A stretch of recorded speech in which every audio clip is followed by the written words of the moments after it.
So we're going to make some Greek-style vegetables today. One of the best times in my life was when I spent a couple of months in Greece a couple of years ago. We were shooting a movie, and I got to tell you, the food was just uniformly excellent no matter where we went. One of the vegetable dishes we had became one of my favorites, and what's cool about it is it's extremely easy to do, and you can use the base preparation for any vegetable you happen to have. I'm going to use zucchini, some green and yellow zucchinis today, but you could use green beans, you could use other kinds of beans like fava beans or garbanzo beans. You could do this with spinach or any leafy vegetable. Basically, this technique is good for any vegetable. So I don't know that I'm going to do 10 different videos with 10 different vegetables on this, but if you master this technique, trust me, it's going to be great. And one of the great things about it is we're going to put a little bit of seasoning in it, which no one's going to really know what it is when it's all cooked, but it will make it taste unmistakably Greek. This isn't necessarily the most authentic recipe you'll find, but it's delicious. It captures most of the Greek flavors. So we're going to start with sort of an aromatic base. And we're going to start with some garlic in the Cuisinart, which is the best way to chop it up.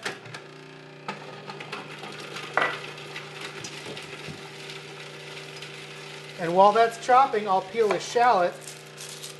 And you've seen us do this before, that it's really not rocket science, and you don't have to be all that meticulous about how you peel it, because you will be saving the outer skins for stock. So you can leave a little bit extra that you might otherwise be a little bit anal about. Those go into finely chopped.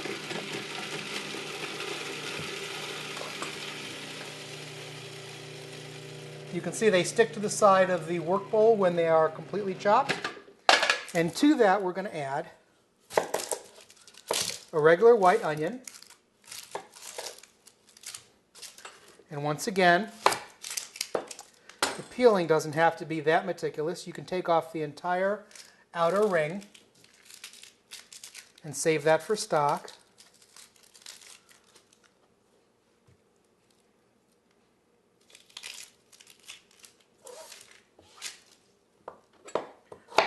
Cut it into big chunks, and that can go into the food processor as well.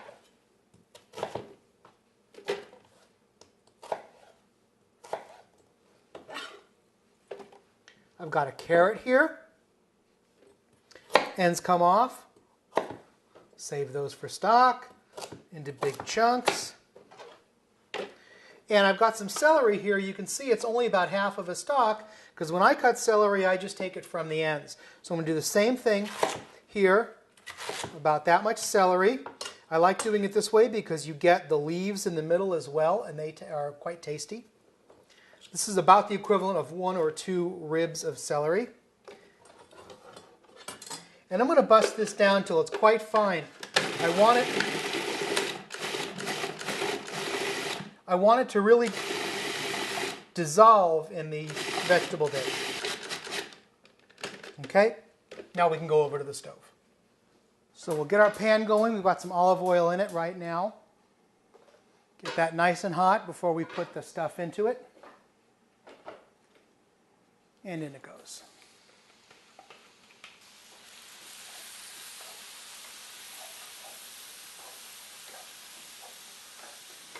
I want this stuff to cook down really well and get very nicely sort of caramelized before I add anything else to it. While it's cooking, I will add a couple of pinches of my seasoned salt, seasoned pepper, and my all-purpose blend. I'd say probably a half a teaspoon of each. I'm also going to add the slightest hint of nutmeg and a little tiny pinch of cinnamon. A 1/16 of a teaspoon, 1/8 of a teaspoon at the most. You don't want people to say it tastes like pumpkin pie, but there will be this slight hint of sweetness, and people won't be able to identify it, but they're going to love it. While that stuff is going, I'm going to put a different blade into the Cuisinart. This is a thick slicing blade. This gives us very nice, uniform slices of our squash. So we'll cut the ends off the squash. You can save those for stock. Same thing with these yellow squash.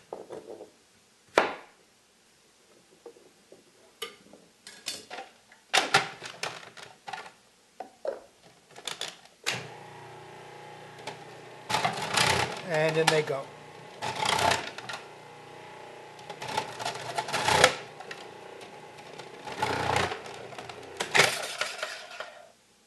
So now those are all ready to go.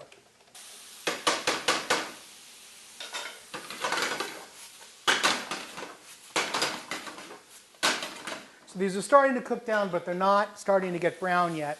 Want to give it a few more minutes. I have a 14-ounce can of tomatoes that I'm going to add to the aromatics on the stove before we put in the zucchini. So I'm starting to get the slightest hint of color on these vegetables so the tomatoes can go in.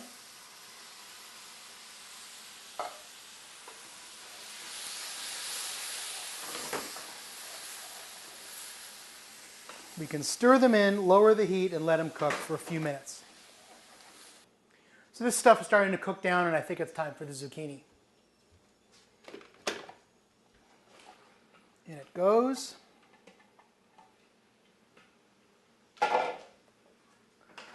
Mix it up just a little bit.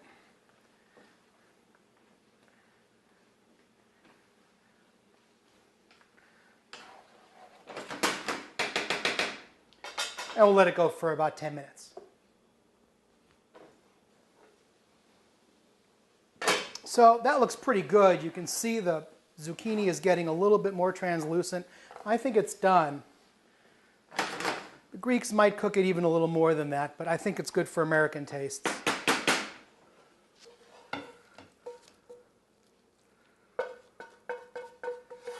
So there you have Greek country-style zucchini and yellow squash. Fantastic stuff.